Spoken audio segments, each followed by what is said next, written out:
Muy buenas noches a todos. Gracias a Dios que a pesar de la inclemencia del tiempo, hay tecnología. Años atrás simplemente hubiéramos tenido que quedar en casa. Pero la tecnología hoy nos permite no tan solo transmitir, sino estar en muchos lugares al mismo tiempo. Y aún después que termine la reunión, todavía el tema puede ponerse vez tras vez. Así que el Señor ha permitido que en estos días finales la tecnología sea desarrollada. De esa forma, el mensaje está constantemente en las redes sociales y al alcance de toda la población mundial. Esta noche vamos a tener un tema más en relación con un pueblo escogido. Anoche vimos la importancia de la lealtad o la fidelidad a Dios. Y en esta noche vamos a darnos cuenta que el Señor nos llama a una experiencia de reavivamiento, de despertar en preparación para su segunda venida. Antes de ir al estudio de la palabra de Dios, vamos a orar. Vamos a inclinar nuestros rostros o, si usted puede, arrodíllese conmigo para que participemos de esta oración.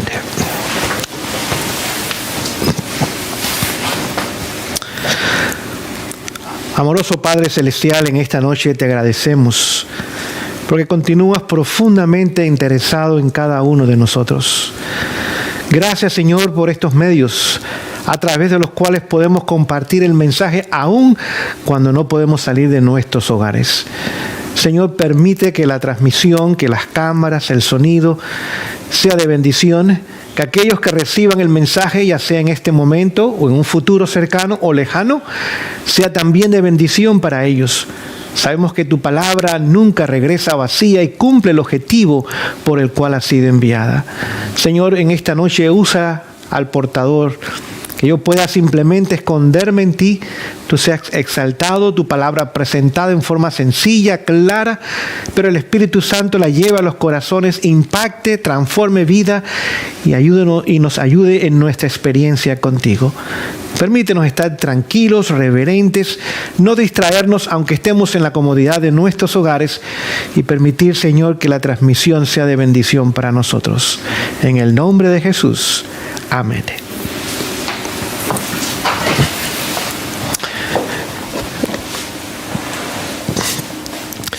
Le invito a abrir sus Biblias en el libro del profeta Ezequiel, capítulo 37. Vamos a leer ahí comenzando en el versículo 1.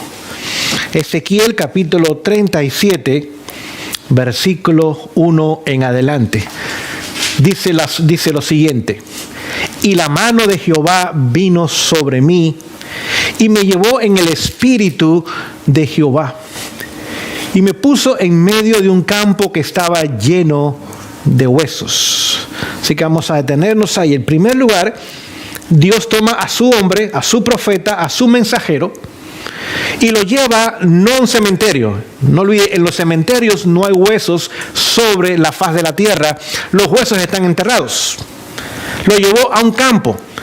Y en este campo vamos a ver que había habido muerte. Y esta muerte, pues simplemente después de mucho tiempo que había pasado la muerte, póngase a pensar, ya no habían tejidos, no habían músculos, no habían tendones, no habían ligamentos. Todo lo que quedaba simplemente eran los huesos.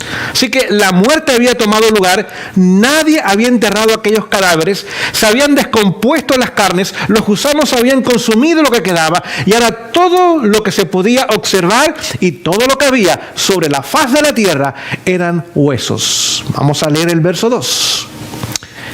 Y me hizo pasar cerca de ellos por todo alrededor. Así que el Señor le permitió que contemplase todos aquellos huesos que estaban sobre la faz de la tierra. Y he aquí que eran muchísimos sobre la faz del campo, y por cierto, secos en gran manera.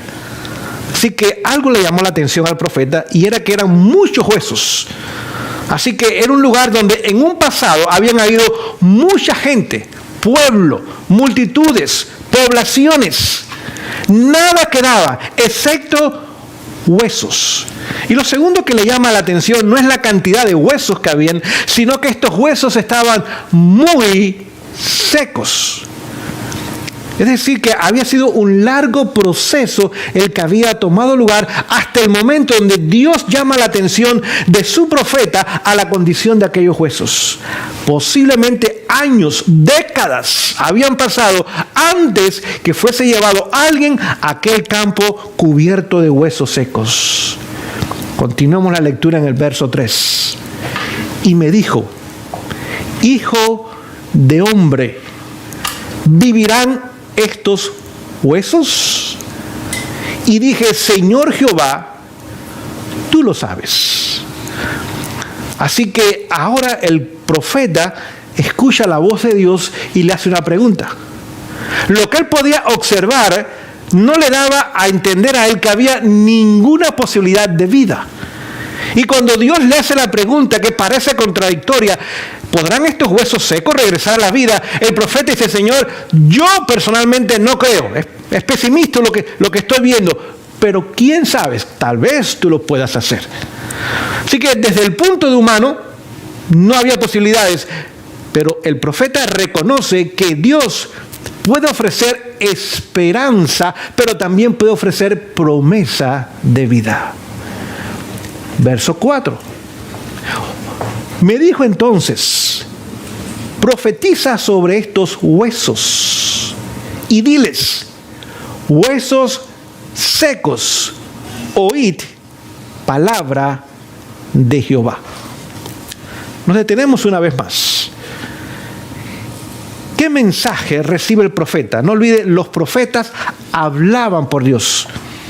Eran la lengua de Dios, eran la boca de Dios. Eran aquellos que Dios escogía para traer un mensaje. Y ahora cuando le habla al profeta, le da dos recomendaciones. Número 1, profetiza. Y número 2, diles que oigan mi palabra. Les hago la pregunta en esta noche a aquellos que nos escuchan. ¿De qué forma Dios podía traer aquellos huesos muy secos, y eran muchísimos, de regreso a la vida? Número 1, a través de su palabra. Número 2, esa palabra tenía que venir con un mensaje profético. Así que la palabra de Dios, acompañada de un mensaje profético, iba a hacer la obra que era completamente imposible para el ser humano, pero lo era para Dios. Por lo tanto, ahora el Señor, a través de su palabra y a través de ese mensaje profético, iba a traer aquellos huesos de regreso a la vida. Vamos a leer dos pasajes en esta noche que nos ayuden a profundizar un poquito en esta declaración. Primero vamos a Primera de Pedro, capítulo 1. Y vamos a leer allá el versículo 23. Primera de Pedro, capítulo 1, versículo 23. Mantenga su dedo allí en Ezequiel, porque vamos a regresar a él.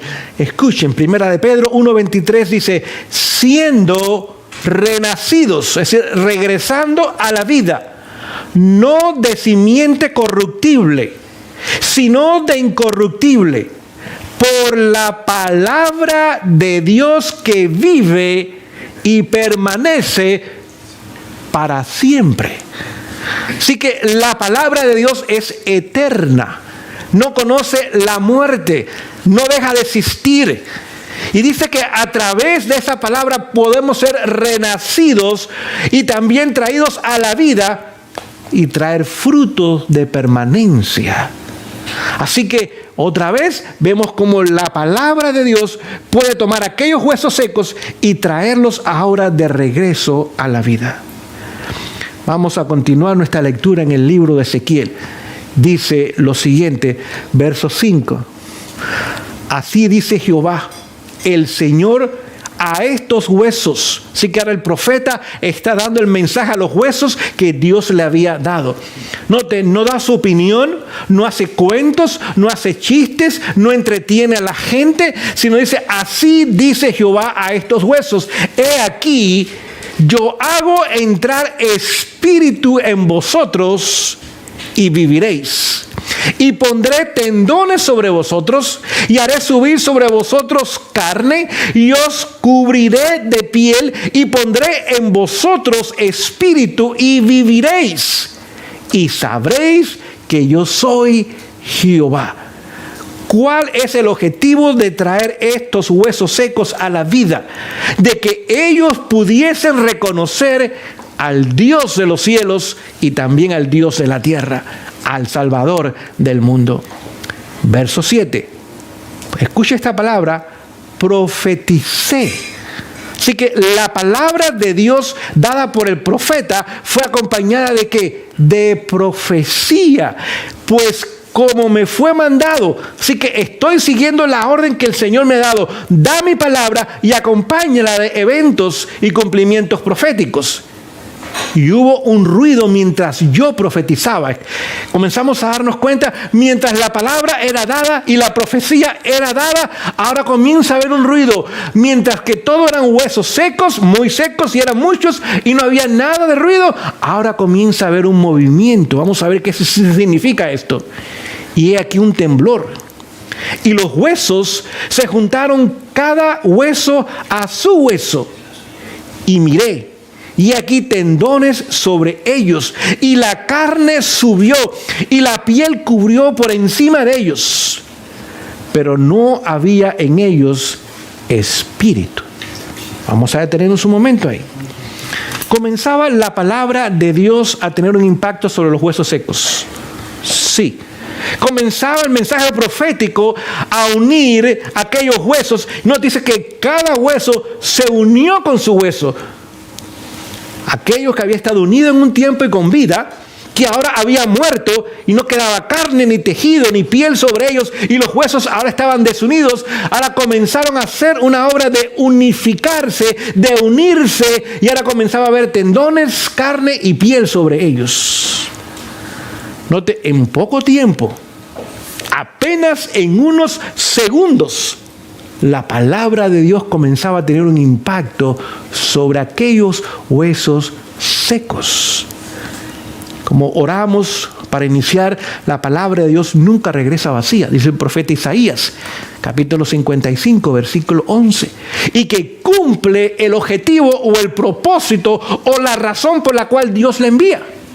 Y ahora comenzamos a dar cuenta que la voz de Dios, la palabra de Dios, junto con profecía, comenzaba a hacer su obra. Vamos a leer algo más. Vamos al libro de Apocalipsis, capítulo 10. Apocalipsis, capítulo 10. Allí en capítulo 10 nos habla de la historia del movimiento milerista o movimiento adventista. Nuestros pioneros están allí, la experiencia de ellos, la historia de ellos.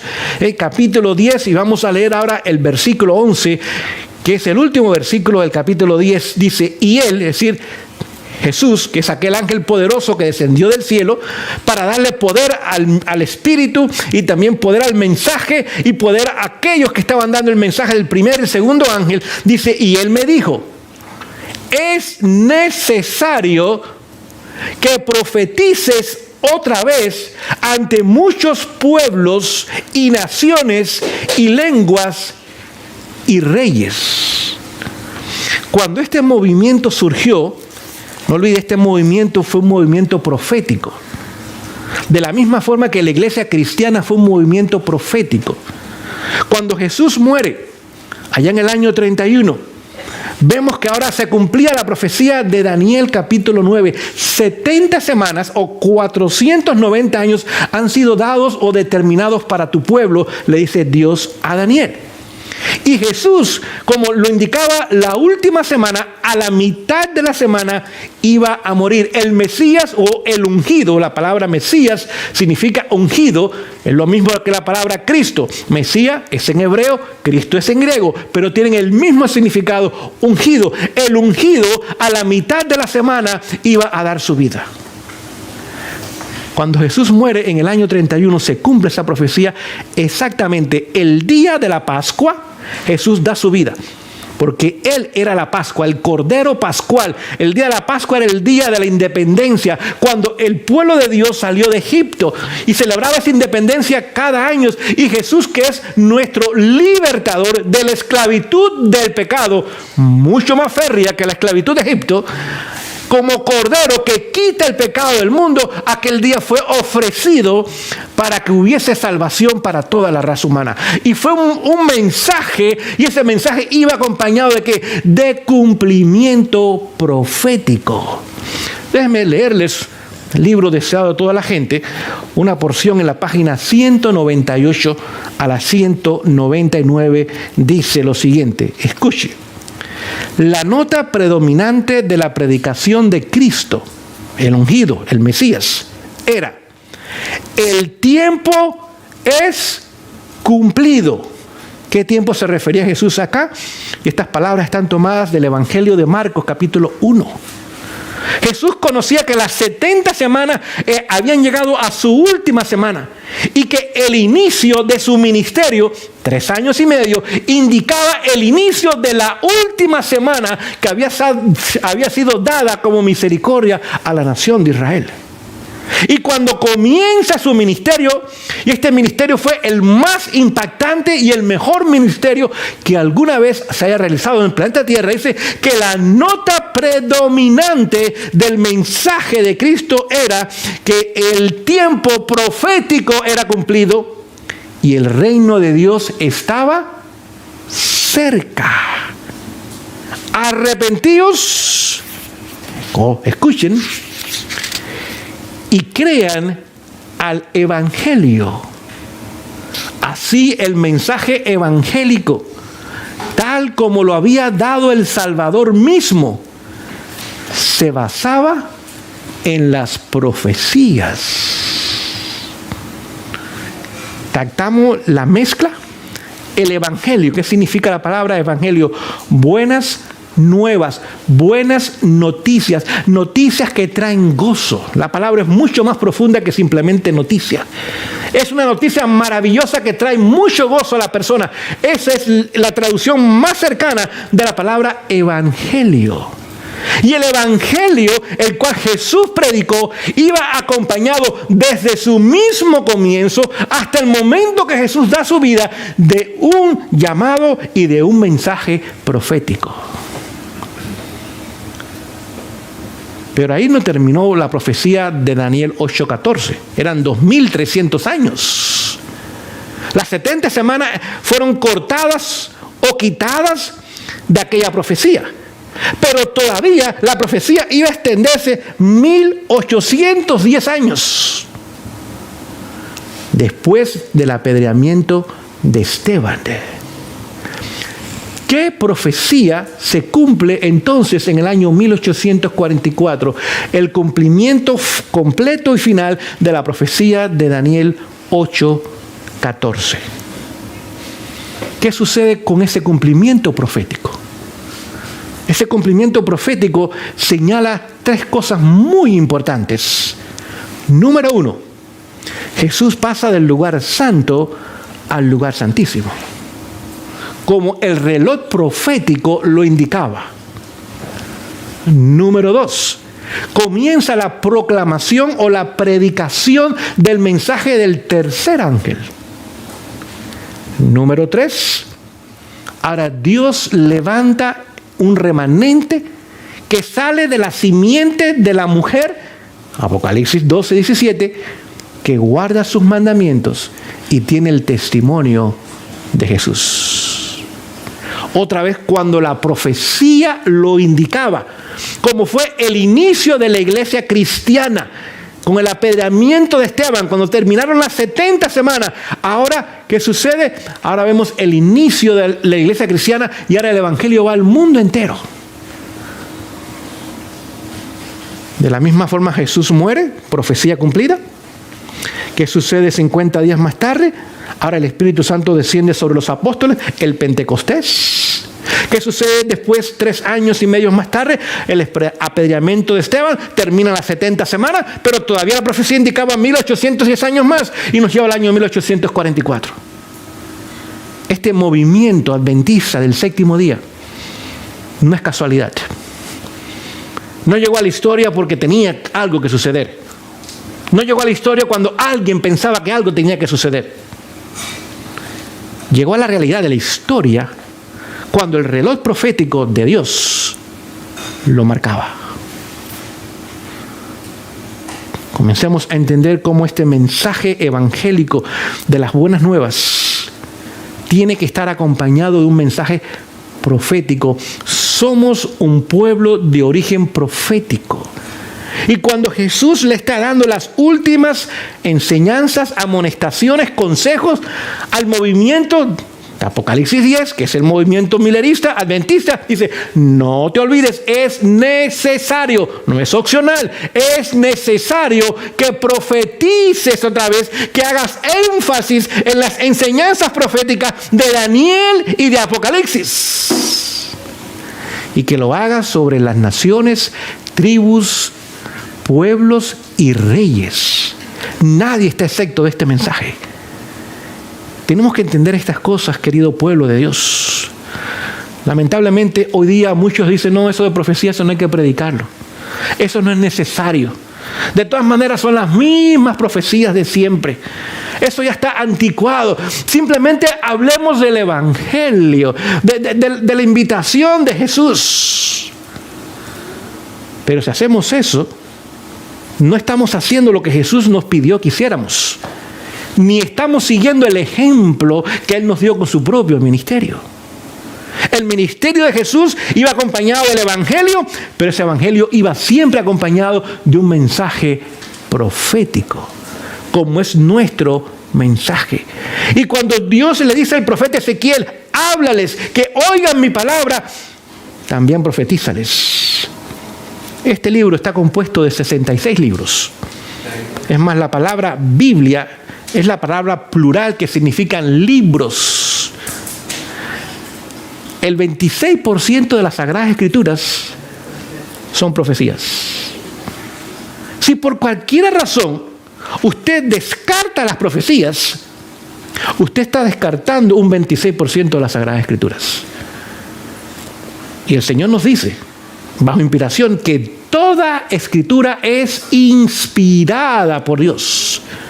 No dice parte de las escrituras, alguna porción de ellas, la mitad de ellas. No, dice toda la escritura es inspirada por Dios y es útil para enseñar, para redarguir, para corregir y para instruir en justicia, a fin o con el objetivo de que el hombre sea perfecto, enteramente preparado para toda buena obra. El Señor nos dio un mensaje completo. Usted y yo no tenemos ningún derecho de quitarle partes a ese mensaje. Si lo hacemos, deshonramos a Dios. Además, el libro de Apocalipsis claramente dice que aquel que quite del mensaje profético, su nombre será quitado del libro de la vida. Y aquel que le añada, que invente profecías, que quiera ahora poner sus propias opiniones y interpretaciones proféticas dentro de la profecía indicada por Dios, dice que sobre él caerán las plagas. Ninguna de las dos opciones son buenas. Sobre los que caen las plagas están perdidos. Y si su nombre o el mío no está en el libro de la vida, estamos perdidos también. Es muy importante el mensaje profético que Dios ha dado en su palabra. Y el ser humano no tiene ningún derecho ni de añadirle ni de quitarle. Es más, es nuestro privilegio presentarlo tal y como lo encontramos en las Sagradas Escrituras. Ahora comenzamos a darnos cuenta que iba a traer a la vida aquellos huesos secos que cubrían toda la faz de aquel campo. Vamos a regresar al libro del profeta Ezequiel otra vez, donde nos quedamos. Vemos los huesos juntos. Ahora había tejido músculos a un piel. ¿Qué faltaba? Si usted recuerda lo que leímos anteriormente. Vida. Estaba allí, ¿cómo llamarle? Bueno, todavía era un cadáver. Estaba ahí el cadáver, el cuerpo. Pero sabemos que un cuerpo, un cadáver no tienen vida. Tienen apariencia de ser humano. Pero no es un ser humano, porque un ser humano que no tiene espíritu de vida no es un alma viviente. Es un muerto. Y no sirve para nada, ni es útil para nada. Vamos a ver qué más dice el relato bíblico. Regresemos a Ezequiel 37. Verso 9. Y me dijo, otra vez Dios le habla. Escuchen estas palabras. Profetiza al espíritu. ¿Quién iba a traer vida al cadáver o a los cadáveres? El Espíritu de Dios. Pregunto yo, ¿el Espíritu de Dios se manifiesta a través del espíritu del don profético? Por supuesto que sí. Una de las características de la iglesia fiel, o de la iglesia de la Odisea, capítulo 3, está la iglesia de la Odisea, pero una de las características que tiene esta iglesia final es que tiene el don profético. ¿Y quién da los dones a la iglesia? El Espíritu. Así que, si usted y yo rechazamos la obra profética y de dones proféticos y la obra de los profetas y sus escritos, ¿a quién estamos rechazando en sí? No el instrumento humano. Es aquel que lo escogió, lo llamó y lo capacitó. El Espíritu de Dios. ¿Cuál es el pecado imperdonable del cual habla la palabra de Dios? El rechazo final y completo a la obra del Espíritu Santo. Si yo rechazo los escritos, por ejemplo, de Pablo, digo, no, ese hombre no era profeta. O los escritos de Santiago, o los escritos de Pedro, o los escritos de Isaías, o de Jeremías, o los escritos de Moisés. No estoy rechazando a esos hombres ya están muertos, ni saben lo que yo estoy haciendo. Pero el Espíritu de Dios es eterno. Y a Él es al que yo estoy rechazando. Y es extremadamente peligroso cuando nosotros rechazamos el ministerio y la obra del Espíritu Santo. Tenemos que entender estas cosas a la luz de la palabra de Dios. Otra vez, el don profético viene a través del ministerio del Espíritu Santo. Y una de las razones que Dios da ese don profético es para traer a la vida a aquellos que están muertos. Déjenme decirles, todos estamos muertos espiritualmente. Cuando nacemos, nosotros nacemos con una naturaleza pecaminosa, inmediatamente vamos al pecado. El niño desde pequeño, desde que tiene uso de razón, le gusta pecar. Le gusta hacer su voluntad. No quiere obedecer a sus padres. No quiere compartir sus juguetes. Quiere dormir cuando quiere levantarse cuando quiere. Es desordenado, no es sucio. Si no lo bañan y si no lo atienden, este niño es una crisis. Pero el Espíritu Santo quiere llegar a nuestras vidas, que están muertas espiritualmente, que nos inclinamos al mal, que no tenemos deseo de las cosas de Dios, dice el apóstol Pablo claramente en Romanos, capítulo 7, que el corazón humano no quiere ni puede sujetarse a la ley de Dios, porque está en enemistad contra esa ley. Pero Jesús hizo una promesa en Génesis 3:15. Yo, no tú Adán ni tú Eva, ustedes ya no pueden, su naturaleza humana ahora ha sido dañada y tienden al pecado, pero yo les prometo poner enemistad en su corazón hacia el pecado y hacia la serpiente y su simiente. Y esa obra la realiza el Espíritu de Dios. Cuando llega el ser humano, sea un niño, sea un joven, un adulto, un anciano, y ahora comienza a hacer una obra que ningún ser humano puede hacer. Es más, esa obra se puede ver porque las consecuencias se ven, los resultados se ven. Pero es como el viento. Usted ve que se mueven las hojas, pero usted no ve el viento. Pero ve el resultado de la presencia del viento en el medio ambiente. Y el Espíritu Santo no lo podemos ver, pero sí se puede ver el resultado en la vida de una persona convertida.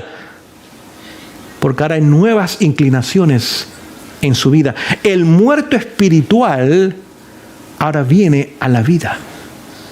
Cuando Dios formó a Adán y a Eva allá en el jardín del Edén, los formó con sus propias manos. Pero una vez que estuvieron formados sus cuerpos, ahora Dios que puso dentro de ellos, dice que puso su espíritu o su aliento de vida. Fue el Espíritu de Dios quien trajo vida a aquellos cadáveres. Cuando la iglesia cristiana se establece allí en el Pentecostés, ¿qué descendió sobre los apóstoles y aquellos 120 personas, hombres y mujeres? ¿Qué cayó sobre ellos? ¿Qué descendió sobre ellos en forma de paloma? El Espíritu Santo, y el aliento de Dios entró ahora y formó la iglesia cristiana. La iglesia judía estaba por pasar a la historia, muerta. Pero había un grupo, había un remanente dentro de esa iglesia judía. Aquellos 120 hombres y mujeres eran judíos, pero habían aceptado a Jesús como el Mesías, como el Cristo, como el Salvador y el Señor de sus vidas. Y ahora el Espíritu desciende sobre ellos y ahora trae vida a la iglesia. Y es el nacimiento de la iglesia cristiana, pero también los capacita para hacer la obra. Y cuando aquellos hombres salieron de aquel lugar, su primer discurso, y lo tuvo Pedro, fue un discurso de llamamiento, de arrepentimiento, pero iba acompañado ¿qué también? De profecías. El apóstol Pedro los lleva al libro de Joel. Dice, estaba profetizado que en los días finales el Espíritu Santo caería sobre jóvenes, sobre ancianos, sobre niños, y que Dios haría una obra extraordinaria. Y lo que ustedes ven aquí en esta mañana le está diciendo el apóstol, y en esa ocasión 3,000 se convirtieron. Es el cumplimiento de Joel capítulo 2, versículos 27 y 28. El primer sermón dado en la iglesia cristiana presentaba el evangelio acompañado de la profecía y trajo obra y resultados maravillosos. Queridos, tenemos que entender que este mensaje es profético también. No podemos ignorar, sobre todo en estos días, cuando como nunca antes estamos viendo el cumplimiento exacto, sorprendente, increíble de las profecías de Daniel y de Apocalipsis. Al pie de la letra está tomando lugar hoy día los últimos eventos de la historia humana. Y usted y yo no podemos ni debemos callar. Más que nunca nuestro mensaje tiene que ir acompañado de un mensaje que lleve evangelio unido con profecías. Vamos a ver qué sucedió. Vamos a regresar a Isaías 9. Ezequiel 37, 9. Y me dijo, profetiza al Espíritu. Profetiza, hijo de hombre, y di al Espíritu. Así dice Jehová el Señor, Espíritu, ven de los 4 vientos, sopla sobre estos que muertos y vivirán. Hay promesa del Señor, hay esperanza para su pueblo.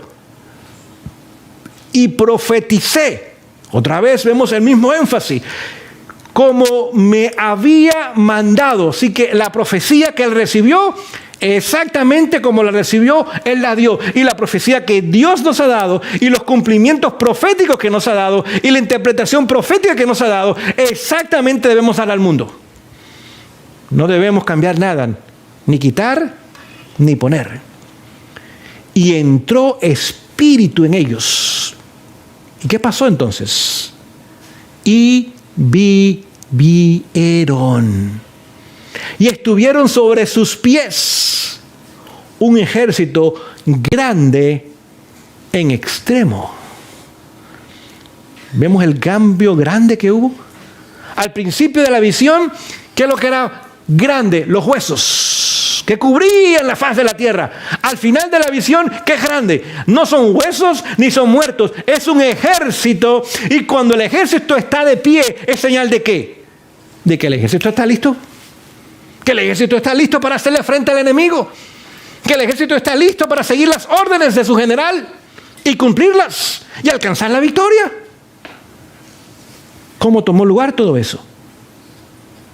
Repito, palabra de Dios, el evangelio eterno, el mensaje de los 3 ángeles, el cual está unido siempre, el mensaje profético con él. Y ahora aquel campo de huesos secos era un campo ahora de soldados vivos y listos para seguir las órdenes de su general. Queridos, no hay más tiempo para nuevas organizaciones. El libro de Apocalipsis nos señala claramente que la última iglesia es la Odisea. No hay una octava iglesia. Y usted y yo formamos parte de esa última iglesia. No hay tiempo para perder en otras cosas. Porque no hay otra iglesia ni otro mensaje después del mensaje dado a la iglesia de la Odisea. Es cierto, no hay elogios en ese mensaje. Hay reprensiones, muchas. Pero es la iglesia que tiene la mejor recompensa. Que si vence, como Jesús venció, un día nos sentaremos en su trono, como Él se sentó en el trono de su Padre. Déjenme decirles, el enemigo por años ha estado obrando, por décadas, para traer una condición de muerte dentro del pueblo de Dios. En esta noche el tiempo no me permite entrar en el plan completo de Satanás. Les voy a leer un par de declaraciones nada más para que tengamos una idea. Pues se los voy a leer del libro Testimonio para los Ministros. Hay un capítulo, en la página 472, que se llama Las acechanzas del diablo, o también se le conoce con el nombre Las trampas de Satanás. Y dice lo siguiente, para que podamos entender lo que ha estado pasando por años a este pueblo. Dice, mientras el pueblo de Dios se acerca a los peligros de los últimos días, Satanás sostiene diligentes consultas con sus ángeles acerca del plan más eficaz para destruir su fe. Así que cuando este pueblo surge, el enemigo inmediatamente reconoce en ese pueblo el pueblo de Apocalipsis 12:17. Un remanente que sale de la simiente de la mujer, que por la gracia de Dios quiere guardar sus mandamientos y los quiere guardar para mostrar que ama a Dios, porque quien ama a Dios guarda sus mandamientos. No nos salvan, pero muestran que estamos en una relación de salvación con Jesús. Y también están dispuestos a prestar atención a la voz profética al final de la historia. Y cuando él ve que allá en el horizonte había un grupito como de 50 personas, lo que quedó después del gran chasco, inmediatamente reconoce en ese grupo su mayor peligro en la historia humana. Dice, si ese pequeño grupo tiene éxito, el mensaje que Dios le ha dado a ese grupo es el único mensaje que completamente va a destruir mi imperio. Él sabía que las iglesias protestantes, como habían rechazado el mensaje de Miller y no aceptaron nunca el mensaje del tercer ángel, habían regresado ahora a su madre, la gran ramera, y se habían convertido en rameras también. Ahora, dentro de esas iglesias, de esas instituciones, de esas denominaciones, hay millones de seres humanos que serán salvos. Y muchos de ellos, la mayoría de ellos, formará parte del remanente al final del pueblo de Dios. Dice, yo tengo que hacer algo para destruir ese pueblo. Ya no se preocupaba de las demás iglesias. Sabían que con el tiempo esas iglesias iban a ir de mal en peor. Si usted lee el libro de Apocalipsis, y el tiempo en esta noche no nos permite, el mensaje del segundo ángel, Apocalipsis 12, versículo 8, dice, ha caído Babilonia. Esa palabra ha caído está 2 veces. Y cuando algo se repite 2 veces en la Biblia, es seguro que ha tomado lugar. No hay la menor duda. Pero la palabra está en presente continuado, no es simplemente un presente pasado. No es que ha caído, sino han caído y continúan cayendo estas iglesias. Si usted va a estas iglesias que hoy día ni son protestantes, se llaman evangélicas. Usted hubiera una iglesia bautista, presbiteriana, episcopal hace 100 años atrás, usted hubiera visto todavía modestia, sencillez, una música correcta, etcétera, etcétera. Usted va a estas iglesias hoy día, el mundo completamente ha invadido estas iglesias. No hay reverencias, la forma de ser, llenos de joyas, de cosméticos, de pinturas, los dramas, los títeres, la música, los sermones son cuentos y chistes, ilustraciones. La gente entra y sale como un club. Se llama iglesia, pero hay muy poco de la palabra de Dios. A veces no hay nada de la palabra de Dios, porque continúan cayendo en su condición espiritual. Y este mensaje del segundo ángel ahora pone esas iglesias a un lado. Ya no son las iglesias que Dios levantó. Las levantó en el siglo XVI, sí, pero en el siglo XIX ahora Él las tiene que poner a un lado porque no están dispuestas a seguir su voz, ni a predicar su mensaje profético, ni a aceptar el mensaje de los 3 ángeles. Y ahora Dios levantó ese pequeñito grupo, menos de 50 personas. Y Satanás ahora comienza a tener consultas diligentes con sus ángeles. Dice, este grupo tenemos que eliminarlo. Note, no dice vamos a cerrar las iglesias. No dice vamos a quitar sus instituciones. Vamos a quitarle sus líderes. No, dice no, vamos a destruir su fe. Importante. Hebreos 11:6, ¿qué dice? Sin fe es imposible agradar a Dios. Si no tenemos fe, no podemos agradar a Dios. Es más, el mismo versículo dice que aquel que cree que Dios es galardonador, que es salvador, que es redentor, tiene que estar seguro que su fe está segura y que Él va a recompensar su fe. Así que si destruye la fe, puede dejar las estructuras, puede dejar las instituciones, puede tener miles o millones de miembros y de adeptos y de feligreses. Eso no atemoriza a Satanás en lo más mínimo. Vamos a destruir su fe. Y desde entonces, poco a poco, el enemigo ha ido sembrando la semilla de la duda, de la incredulidad. Ha ido sembrando la semilla de la mundanalidad, de la inconversión. Y poco a poco ha ido haciendo una obra gradual, lenta en sus comienzos. En los últimos años ha sido mucho más rápida, donde ahora la levadura del pecado ha entrado. Y sabemos que la levadura trabaja de adentro hacia afuera, pero hace que el pan crezca. Y esa levadura del pecado ha traído una apostasía que está en crecimiento cada vez más y más, aún dentro del pueblo de Dios. Continúo mi lectura, pues el tiempo me gana en esta noche. Dice, Satanás ve que las iglesias populares ya están dormidas, arrulladas por su poder engañador. Así que no se preocupa de esas iglesias. Continúa diciendo, mediante sus agradables sofismas, que son sofismas, enseñanzas, pero enseñanzas erradas, equivocadas, no bíblicas. Es lo que encontramos hoy día. Montón de enseñanzas que no tienen ningún fundamento en las Sagradas Escrituras. Y sus milagros mentirosos puede continuar tendiéndolas o manteniéndolas bajo su dominio. Vemos hoy día el énfasis en los milagros, en las apariciones de un santo, de una virgen y tantas cosas. Y esos milagros ahora mueven las masas, pero no hay conversión. Es simplemente un sentimiento que hay en ellos de poca duración. Por tanto, dirige a sus ángeles, los demonios, para que coloquen las trampas especialmente destinadas a los que esperan la segunda venida de Jesús y se esfuerzan por guardar todos los mandamientos de Dios. Así que ahora Satanás y sus demonios nos han puesto en el centro de su blanco. Y es ahí su mayor ataque. Es ahí donde él trata de hacer todo lo posible para destruir nuestra fe. Y no olvide, la fe viene por el oír y por el oír de la palabra. Y lo único que nos puede traer de muerte a vida es la palabra. Y esa palabra nos da fe. Y con esa fe podemos agradar a Dios y saber que Él es recompensador. Que el galardón que nos ha dado, un día lo tendremos en nuestra mano y será nuestro. Aunque hoy día todavía no lo tenemos. Y gradualmente ha ido entrando. La primera obra que Él quiso hacer es tomar control de nuestras instituciones educativas.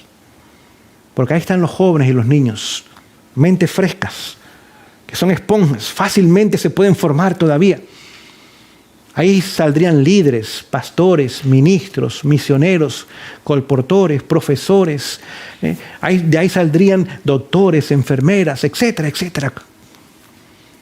Y a través de un sistema educativo falso. Poco a poco nos fue separando y ahora aquello que iba saliendo de nuestros colegios ya no era grano puro, ahora era más cizaña que grano puro. Esas personas ocuparon púlpitos, oficinas, esas personas dirigieron obra médica, esas personas dirigieron obra misionera, esas personas comenzaron a dirigir el colportaje. Y con el paso de los años que ha pasado, casi todas estas cosas quedan muertas. Si somos honestos, hoy día prácticamente el colportaje ya no existe. Ya no existe. Los libros están ahí y más que nunca su mensaje es importante. Ya no hay colportores. Nuestras instituciones médicas, muy bonitas, muy grandes, muy bien frecuentadas por pacientes y personas, la gente entra y sale sin ningún conocimiento de que esa institución es cristiana y que tiene un mensaje especial, mensaje de salvación, de amonestación para estos días. Nada. Es más, mucho del personal médico ni es cristiano o no es de nuestra fe. Tal vez cristiano, pero no profesa ni conoce nuestro mensaje. Y lo que reciben son simplemente ¿qué? Medicinas, que son drogas y operaciones y quimioterapia. Y el método de sanar que Jesús nos dio, completamente es ignorado. Nuestras escuelas fueron acreditadas con el gobierno. A través de esta acreditación, pues ahora ¿qué sucedió? Entró el gobierno diciendo, bueno, tienen que tener tantos libros, aún libros que van en contra 100% de la palabra de Dios. Tienen que aceptar profesores o administradores, aunque no sean de su fe. Hoy día, aunque sean homosexuales, hay que tenerlos dentro de nuestra organización. No se pueden sacar, no se pueden disciplinar, no se puede permitir que no sean nuestros profesores o administradores. Aquellos hombres ocuparon el púlpito, pero nunca entendieron, porque nunca se les presentó el mensaje adventista histórico que usted y yo conocemos hoy día. Y gracias a Dios, no es que usted y yo seamos mejores, no somos mejores que nadie absolutamente. Tan pecadores como el peor pecador que hay. Y tan necesarios o necesitados de la gracia de Dios como cualquier otro ser humano. Pero a través de estos métodos, por décadas el enemigo ha estado trabajando y trabajando. Y cada vez vemos una cosecha más abundante, no de grano, de cizaña. Hoy día somos más de 22 millones de adventistas del séptimo día en el mundo entero. Pero les hago una pregunta, ¿qué impacto estamos teniendo siendo la quinta iglesia en membresía mundial del mundo? Católicos, número 1. Griegos, ortodoxos o la iglesia ortodoxa, número 2. Luteranos, número 3. Bautistas, 4. 5 adventistas. De menos de 50 personas, hoy día somos más de 22 millones de personas. ¿Qué impacto estamos teniendo en el mundo? Muy poco. Muy poco. ¿Por qué? Porque el enemigo ha logrado silenciarnos. Ha puesto una mordaza sobre nuestras bocas. Pero a veces no tiene que poner ni la mordaza ni silenciarnos. Simplemente el pueblo desconoce este mensaje en forma completa. Muchos adventistas simplemente son evangélicos, se sientan en una iglesia el sábado en vez del domingo. Y cantan y participan y van a su casa, pero entre semana no hay culto, no hay relación con Dios, no hay nada. Si usted tocara a sus puertas y le dijera, óigame, deme un estudio de lo que ustedes creen, la mayoría no podría hacerlo. Quizás la mayoría, no, déjeme hablar con mi pastor para que él le busque a alguien que le dé el estudio. Mi pastor está también muy ocupado, él no puede, pero quizás alguien le dé el estudio en la iglesia. Vamos a ver si le conseguimos a una persona. No saben nuestro mensaje. El enemigo les ha hecho pensar que este mundo es nuestro hogar. Les ha hecho pensar que tienen que tener terrenos y casas y posesiones y trabajos y cuentas de ahorros y buen plan de jubilación y que sus hijos tienen que ir a las famosas universidades y centros educativos del mundo porque no entienden nuestro mensaje profético. No entienden nuestro mensaje evangélico como Jesús lo dio. Es un pueblo ignorante. Y el enemigo ha logrado que ese pueblo se convierta en huesos secos, muy secos. Pero como dije al principio, Dios, no yo, no ningún ser humano, aun con buenas intenciones, Dios tiene un plan. Ese plan incluye que esperanza de vida y promesa de vida y vida eterna. Y aunque hoy día quizás usted no puede ir a ninguna institución y ser capacitado como debiera haber sido, o puede ir a la mayoría de las iglesias y escuchar y entender y apreciar este mensaje en su forma total, posiblemente no, individualmente debemos hacerlo. Ustedes tienen Biblia, yo tengo una Biblia. Ustedes tienen el alcance, el espíritu de profecía, yo también. Es más, hoy día, si usted va al internet, usted puede bajar esos libros, descargar esos libros en su tableta, en su teléfono, gratis. Gratis. Porque Dios está quitando toda excusa. Usted no, que yo no tengo dinero. Ok, no tiene que tener dinero. Teléfono, yo estoy seguro que tiene. Usted será muy pobre, pero estoy seguro que tiene un teléfono y tiene internet y tiene datos en ese teléfono. Yo casi seguro estoy. El 99% eso es lo que tiene hoy día, aunque sean pobres. Usted puede tener un ejemplar de la Biblia. Usted la puede conseguir hasta gratis. Usted puede aún descargarla y ponerla en su teléfono o en su tableta o en lo que usted tenga. Es más, usted puede ir a las sociedades bíblicas y hasta le regalan la Biblia. No hay excusas hoy día. Esta obra tiene que ser individual, porque ya en forma colectiva, en forma de institución, no se está haciendo y no se ha hecho por muchos años, ni se va a hacer tampoco. Y el ser humano tiene que tomar en serio su salvación y conocer este mensaje para gloria y honra del nombre de Dios y para su propia salvación y para la salvación de otras personas también. Escuche las palabras de Ezequiel. Voy a regresar a Ezequiel 37, versículo 11. Me dijo luego, hijo de hombre, todos, note, todos, no hay excepciones, todos estos huesos son la casa de Israel. He aquí, ellos dicen, nuestros huesos se secaron y perecieron nuestra esperanza, y somos del todo talados. Por tanto, profetiza y diles, así ha dicho Jehová el Señor, he aquí, yo abro vuestros sepulcros, pueblo mío, y os haré subir de vuestras sepulturas, y os traeré a la tierra de Israel. Y sabréis que yo soy Jehová, cuando abriere vuestros sepulcros y os sacare de vuestras sepulturas, pueblo mío, y pondré mi espíritu en vosotros y viviréis, y os haré reposar sobre vuestra tierra, y sabréis que yo Jehová hablé y lo hice, dice Jehová. Amén sea su palabra. El Señor ha prometido hacer la obra, traer esos huesos secos a la vida, ponernos sobre nuestros pies, usarnos como ejército, como soldados en la última batalla de la historia humana. ¿Qué tenemos que perder? Absolutamente nada. ¿Cuánto tenemos para ganar? Todo, y aún la eternidad. Comparto de Mensajes Selectos, tomo 1, esta declaración tomada en la página 141, dice, la mayor y la más urgente de todas nuestras necesidades es la de un reavivamiento de la verdadera piedad en nuestro medio. Procurarlo debería ser nuestra primera obra. Las palabras de Ezequiel fueron repetidas por la profetisa del Señor. Lo más importante, lo más urgente para usted y para mí, aquí nadie está excepto, porque leímos capítulo 37, versículo 11, que todos somos huesos secos. Nadie es mejor que nadie, ni superior que nadie. Y el Señor nos llama para traernos a la vida. ¿Qué es reavivamiento? Reavivar, traer de regreso a la vida. Dice que esa es la más urgente y la más importante de todas nuestras necesidades y que debiera ser la primera obra en nuestras vidas.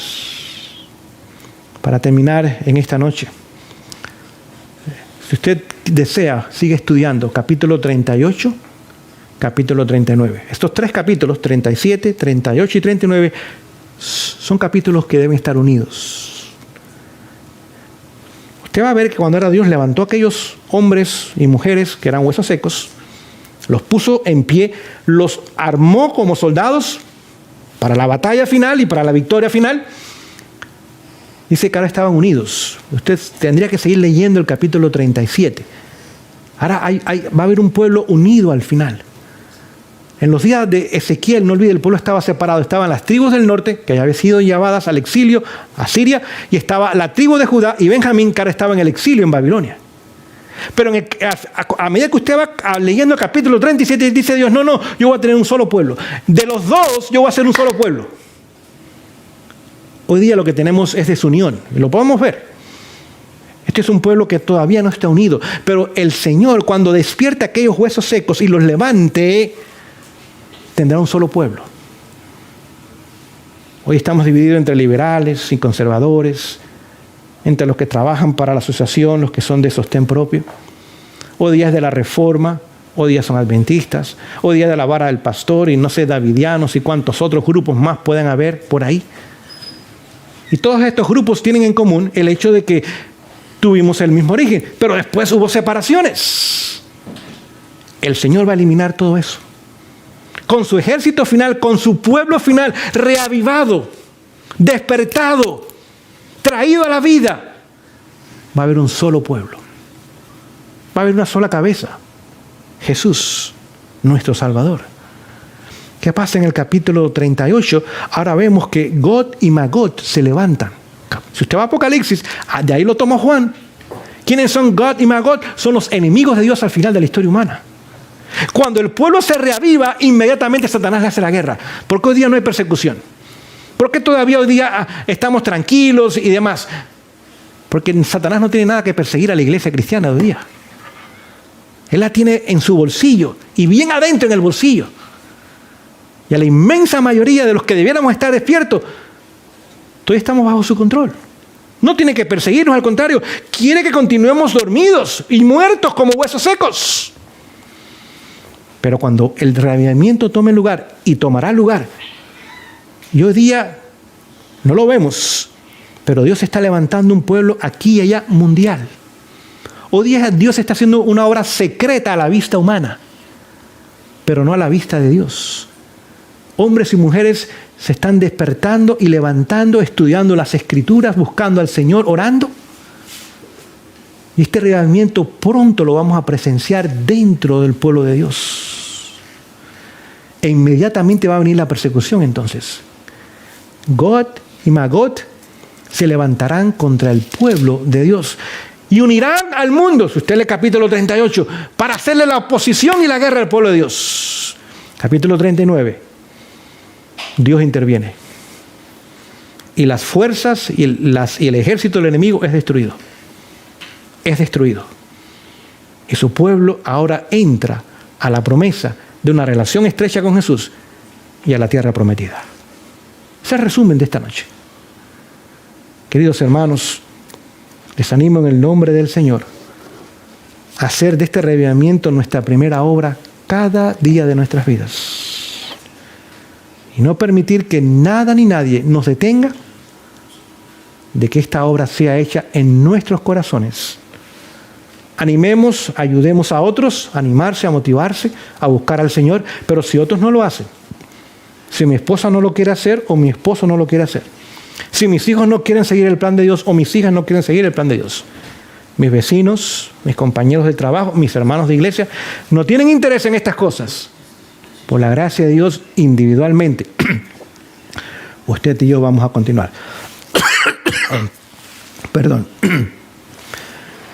Y a permitir que pronto esta buena obra que el Señor ha comenzado en nosotros pueda terminarse. Que el Señor nos bendiga en esta noche. Meditemos, reflexionemos, pensemos en este mensaje y pongamos nuestra vida en armonía con el mensaje de Dios para este tiempo. Será de gran bendición. Les invito que de rodillas me acompañen esta noche para terminar con nuestro culto.